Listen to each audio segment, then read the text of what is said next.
Hello दोस्तों, toppers cos academy के YouTube channel में आपका स्वागत है। मैं तिलक शर्मा। तो आज 22 अगस्त की तारीख है और कल से आपके यूपी पुलिस कांस्टेबल के एग्जाम शुरू हो जाएंगे। मतलब आपका महाकुंभ शुरू होने वाला है यूपी पुलिस कांस्टेबल के एग्जाम का। तो आप सभी लोगों को एग्जाम से पहले ऑल द बेस्ट। आप सभी अपना एग्जाम अच्छे से करके आएं और एक सिलेक्शन आप तय करें। तो यहाँ पर आज की क्लास में हम लोग ये बात करेंगे कि कौन कौन से पॉइंट्स हैं जो कि हमें एग्जामिनेशन टाइम पर याद रखने हैं, क्योंकि अक्सर कर हम एग्जाम की स्ट्रेस में ये भूल जाते हैं कि वहाँ पर जो छोटी छोटी गलतियाँ हैं जो हमें एग्जाम से बाहर कर सकती हैं। तो आज की क्लास में हम उन्हीं पॉइंट्स को डिस्कस करने वाले हैं जो कि एग्जामिनेशन हॉल में हमें याद रखने हैं। तो सबसे पहला पॉइंट जो हमें सबसे ज़्यादा जरूरी ध्यान रखना है वो आपको पता होना चाहिए टाइम। आपको सही टाइम पर, एग्जैक्ट टाइम पर एग्जामिनेशन हॉल में पहुंचना है। अगर 10 से 12 की शिफ्ट का आपका एग्जाम है तो आप ये श्योर रहें कि आप 9 बजे से पहले पहले एग्जामिनेशन जो आपका सेंटर है वहां पर आप पहुंच जाएं। दूसरी चीज, जब आप घर से निकलेंगे तो अपना टाइम एक लेकर निकलिए, क्योंकि उस दिन बहुत ट्रैफिक रहने वाला है। तो यहाँ जो उस ट्रैफिक को भी ध्यान में रखते हुए आपको कम से कम घर से पहले निकलना है और एग्जामिनेशन हॉल में कम से कम 1 घंटा पहले पहुंच जाना है, चाहे आपका 10 से 12 का एग्जाम हो या 3 से 5 का एग्जाम। तो सबसे ज्यादा जरूरी चीज है टाइम। और टाइम आपका एक और सेक्शन में आपका इंपॉर्टेंट हो जाता है। जब हम एग्जाम में जब क्वेश्चंस अटेम्प्ट करते हैं तो कई बार क्या होता है कि कुछ क्वेश्चन आपके जानबूझकर आयोग ऐसे क्वेश्चन डालता है जिनमें आपका टाइम वेस्ट हो। तो वहां पर हमें टाइम वेस्ट बिल्कुल नहीं करना। अगर लग रहा है कि क्वेश्चन में टाइम वेस्ट होगा, पढ़ने में टाइम लग रहा है, तो उसको वहां स्किप करके आगे बढ़ जाना है। इसके बाद यहाँ पर अगर लास्ट में अगर हम बात करें, लास्ट टाइम स्ट्रेस, यानी कि एग्जामिनेशन से पहले बच्चों को बहुत ज़्यादा स्ट्रेस होता है। वो ये सोचते हैं कि पेपर कैसा होगा या नहीं होगा। तो लास्ट टाइम पे बेटा आपको करना क्या है, ये मान के चलना है। ये 2 ही काम हो सकते हैं एग्जाम में, या तो आप पास होगे या तो आप फेल हो गए। इसके अलावा और कोई तीसरा ऑप्शन नहीं दिया जाता। तो यहाँ 2 ही काम हो सकते हैं, या तो पास या तो फेल। अगर आपकी तैयारी अप टू लेवल है, आपने अपने अच्छे से पढ़ाई कर रखी है, तो आप यकीनन पास हो जाओगे। आपको खुद को विश्वास होना चाहिए इस बात पर। और अगर तैयारी नहीं भी कर रखी है तो भी आप अपना 100% जरूर देने की कोशिश करो। तो आपको अगर लग रहा है कि आपका एग्जाम नहीं क्लियर होगा, तो आपने जितना भी पढ़ा है या फिर 10 का दम वाले बैच से आपने जितना भी सीखा है वो 100% आप वहां पर करके आएंगे। क्योंकि अगर करके आएंगे तो हो सकता है सिलेक्शन हो जाए, लेकिन अगर नहीं करके आएंगे तो 100% श्योर है कि आपका सिलेक्शन नहीं होना है। अब इसके बाद तीसरे नंबर पर हम बात करें, फिल ऑल एंट्रीज केयरफुली। ये सबसे इंपॉर्टेंट पॉइंट होता है और यहां पर बच्चे अक्सर कर गलती कर देते हैं।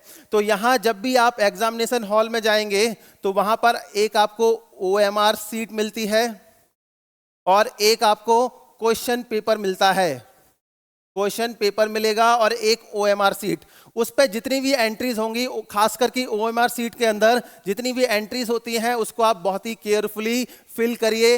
वहां पर जो भी बबल्स फिल करने, जिस नंबर के सामने जो बबल दिया है उसको बहुत केयरफुली आप फिल करेंगे, क्योंकि यहां अगर गलती हो जाती है तो आपकी कॉपी फिर बाद में चेक होने के लिए वहां पर नहीं जाएगी और आपका पेपर रिजेक्ट हो जाएगा। तो यहां आपको ध्यान रखना है, OMR सीट को फिल करते टाइम कोई मिस्टेक नहीं करनी है। ना ही हमें इसमें व्हाइटनर का कोई यूज करना है। कई लोग सोचते हैं कि हाँ गलती कर देंगे और व्हाइटनर का यूज कर लेंगे, तो ये बिल्कुल भी आपका वैलिड नहीं रहेगा। व्हाइटनर का यूज बिल्कुल नहीं करना है, ना ही ब्लेड का यूज करना है। कई लोग क्या करते हैं, गलत बबल फिल करने पर वो ब्लेड वगैरह से उसको कुरेदने की कोशिश करते हैं, जिससे आंसर शीट जो है वो फट जाती है और बाद में फिर वो उसको सिस्टम एक्सेप्ट नहीं करता। अब दूसरी चीज, क्वेश्चन पेपर में जो भी आपकी एंट्रीज फिल होती हैं, हो सकता है आपका रोल नंबर और नेम फिल हो, तो उसको भी आप केयरफुली फिल करेंगे। यहां गलती नहीं करनी है आपको। तो यहां ये तीसरा पॉइंट बहुत ध्यान रखने वाला है। अगर आपको कुछ भी समझ में नहीं आ रहा है तो एग्जामिनेशन हॉल में जिसकी भी ड्यूटी लगी है आप उससे एक एक चीज पूछिए और तब फिल करिए। ऐसा हड़बड़ी में नहीं कि आपने हड़बड़ी में फिल करना है, हाँ सबसे जल्दी हम पहले फिल कर लेंगे, पेपर सबसे पहले देख लेंगे, सबसे पहले खत्म कर लेंगे। तो ऐसे सबसे पहले करने के चक्कर में सबसे बाद में आपका नंबर आएगा। तो यहां तीसरा पॉइंट ये आपको ध्यान रखना है। इसके बाद फोर्थ पॉइंट की अगर हम बात करें तो read all sections MCQ carefully. तो सबसे जरूरी चीज है, जब आप एंट्रीज फिल कर लेंगे उसके बाद जब आपका एग्जाम स्टार्ट होगा, आपसे कहा जाएगा कि आप अपना क्वेश्चन पेपर ओपन कर सकते हैं। तो वहां पर आपको जितने भी सेक्शन हैं, टोटल 4 सेक्शन होंगे, उनको आपको केयरफुली पढ़ना है। ठीक है, अब यहां पर जो भी क्वेश्चन आपको आते जाएंगे उनको आप सॉल्व करते जाइए। उसके बाद में जो नहीं आ रहे हैं उनमें अटकना नहीं है, नहीं रुकना है। अगर वहां पर आप अटक गए, रुक गए, तो फिर आगे के क्वेश्चन में आपको हड़बड़ी होगी और आप होपलेस हो जाएंगे और वहां आप गलती करके आएंगे। तो इसीलिए आपको ध्यान रखना है, जितने भी सेक्शन हैं उनके एमसीक्यू आपको केयरफुली रीड करने हैं। और जो भी आप पेपर अटेम्प्ट कर रहे हैं, 15 मिनट पहले आपको सारे एमसीक्यू अटेम्प्ट कर लेने हैं। तो 15 मिनट पहले तक आपका पेपर हो जाना चाहिए। चाहे आप 150 में से उन 15 मिनट पहले तक आप, जैसे 120 मिनट का टाइम है, तो 105 मिनट में अगर आप 150 में से अगर आप 120 या 110 क्वेश्चन अगर ऐसे कर लेते हैं, तो उसके बाद आपका जो 15 मिनट का टाइम बचेगा, वहां पर आप बचे हुए क्वेश्चन को अटेम्प्ट कर सकते हैं। वहां पर आप दिमाग लगा सकते हैं। अगर तुक्का लगाने का भी अगर आपका मन कर रहा है तो आप तुक्का भी वहां पर अप्लाई कर सकते हैं। अब इसके बाद नेक्स्ट 5th नंबर का पॉइंट जो आपको ध्यान रखना है, कंसंट्रेट ओनली ऑन क्वेश्चंस। तो एग्जामिनेशन हॉल में होता क्या है कि हमारे दिमाग में तरह तरह की चीजें चलती हैं कि अगर एग्जाम में नहीं होगा तो क्या होगा, घर वाले क्या बोलेंगे, पड़ोसी वाले अंकल क्या बोलेंगे, और हमारे बगल वाले का हो गया तो क्या होगा, और हमारे रिश्तेदार का हो गया तो क्या होगा। तो उस चक्कर में क्या होता है कि आपका दिमाग जो है वो आपका बट जाता है और क्वेश्चन पे आप कंसंट्रेट नहीं कर पाते। तो आपको बस ये ध्यान रखना है, आपको चाहे आपका सिलेक्शन हो या ना हो, आपको कंसंट्रेट केवल क्वेश्चन पर ही करना है। क्वेश्चन पे कंसंट्रेट करेंगे, मेथड्स के बारे में सोचेंगे तो आपको जरूर मेथड्स याद आएंगे। इसके बाद सबसे लास्ट पॉइंट आपका 6th number, fill the bubbles carefully. तो बहुत सारे बच्चे गलती करते हैं बबल्स को फिल करने में। कई सारे बच्चों के साथ में जो पहले वाला एग्जाम हुआ था उसमें गलतियां हुई थी बबल को फिल करने में। बी की जगह सी भर दिया। जैसे मान लो कोई क्वेश्चन का आंसर आपको आता था, हड़बड़ी में बी की जगह आपको उसका बी आंसर सही था, आपने सी फिल कर दिया जबकि आपको सही आंसर पता था। तो वहां पर वो गलती जो होती है वो एकदम से आपका दिमाग को एकदम टेंशन में ले आती हैं। तो आपका अगर मान लो कोई भी बबल रॉन्ग फिल हो गया है, अगर कोई भी बबल रॉन्ग फिल हो गया है, तो वो आपका उसको सही करने की कोशिश मत करना। अगर उसको सही करने के चक्कर में आपका पूरा पेपर रिजेक्ट हो जाएगा। इसीलिए कोई भी बबल अगर रॉन्ग फिल हो गया है तो उसको वैसे ही रहने दो, उसको बिल्कुल भी आपका वाइटनर या ब्लेड से खुरदने की जरूरत नहीं है। और दूसरी कई लोग गलती क्या करते हैं, एक बबल, मान लो 4 बबल आपके दे रखे थे, उनका आंसर बी था, उन्होंने सी भर दिया। ठीक है, उन महाशय ने क्या कर दिया, सी ऑप्शन भर दिया। अब बाद में उनको ध्यान आता है कि इसका आंसर तो बी था, तो वो इसको भी मिटाने के बजाय इसका बी ऑप्शन भी फिल कराते हैं। तो इससे ये क्वेश्चन ही केवल गलत नहीं होगा, आपका पूरी OMR सीट रिजेक्ट हो जाएगी। आपको ये ध्यान रखना है, बबल फिल करते टाइम आपका केवल 4 में से एक ही बबल फिल होना चाहिए। दूसरी चीज, आपका कोई भी इसमें कट मार्क्स वगैरह नहीं बना होना चाहिए, ना ही व्हाइटनर का यूज किया जाना चाहिए। तो बबल जब भी फिल करोगे, कई लोग क्या करते हैं, बबल को सारे क्वेश्चन पहले अटेम्प्ट कर लेते हैं और सोचते हैं लास्ट के 10 मिनट में बबल फिल कर लेंगे। 10 मिनट मतलब 600 सेकंड, और 600 सेकंड में आपके बबल्स कितने होते हैं, टोटल 150। तो सोचेंगे कि हाँ कि बड़ी जल्दी फिल कर लेंगे, ये तो कोई इसमें कोई बड़ी बात नहीं है। लेकिन वहां सबसे बड़ी गलती होती है जब एग्जाम के लास्ट के 10 मिनट बचते हैं और जब हड़बड़ी में जब आप 150 बबल फिल करते हैं, तो वहां पर गारंटी से गारंटी आपके 10 से 15 बबल आपके गलत फिल होते हैं। और वहां गलती करने के साथ ही आपके हो सकता है लास्ट में बबल रह भी जाए।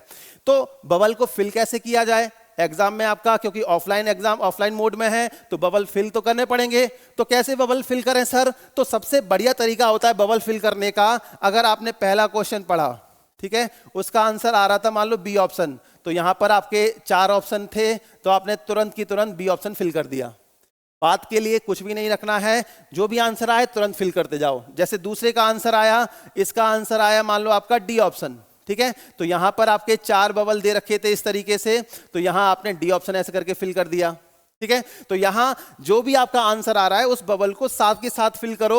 और कई लोग सोचते हैं कि साथ के साथ फिल करेंगे ऐसे बहुत टाइम लग जाएगा, क्वेश्चन सॉल्व किया, बबल फिल किया, क्वेश्चन सॉल्व किया, बबल फिल किया, जबकि ये मेथड जो होता है इसमें सबसे जल्दी बबल फिल होते हैं और गलती के चांसेस 0%।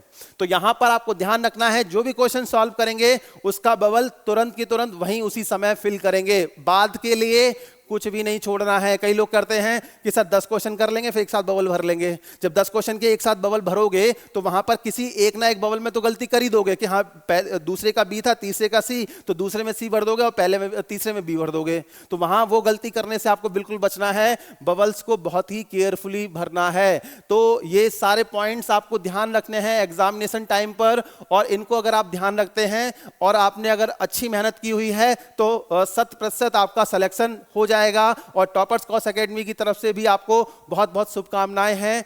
दूसरी चीज, आपके जो भी क्वेश्चंस हैं, जो भी आपके डाउट्स आते हैं, आप जो भी जैसे कल के 2 शिफ्ट में एग्जाम होगा, आपको लग रहा है कि ये क्वेश्चन इसका आंसर क्या हो सकता था, कहीं हम गलत तो नहीं लगाया है, या फिर कहीं किसी ऑनलाइन यूट्यूब चैनल पे उसका आंसर कुछ और बता रहे हैं, आपका आंसर कुछ और आ रहा है, तो वहां उसके रेस्पेक्ट में आप उस क्वेश्चन का आंसर इस डायरेक्ट नंबर पर व्हाट्सएप कर सकते हैं 2448। तो ये तिलक सर का नंबर है, ये मेरा नंबर है, तो इस पर आप डायरेक्ट मैसेज कर सकते हैं उस क्वेश्चन को, आपको उस क्वेश्चन का सही आंसर मिलेगा। वैसे हम लोग डिस्कस करेंगे सारे पेपर्स को हम लोग यहाँ पर लाइव क्लास में, हो सकेगा तो लाइव क्लास में, नहीं तो आपका रिकॉर्डिंग क्लास में जरूर आपके सारे जो सही आंसर है उनको हम डिस्कस करने वाले हैं हर शिफ्ट के पेपर को।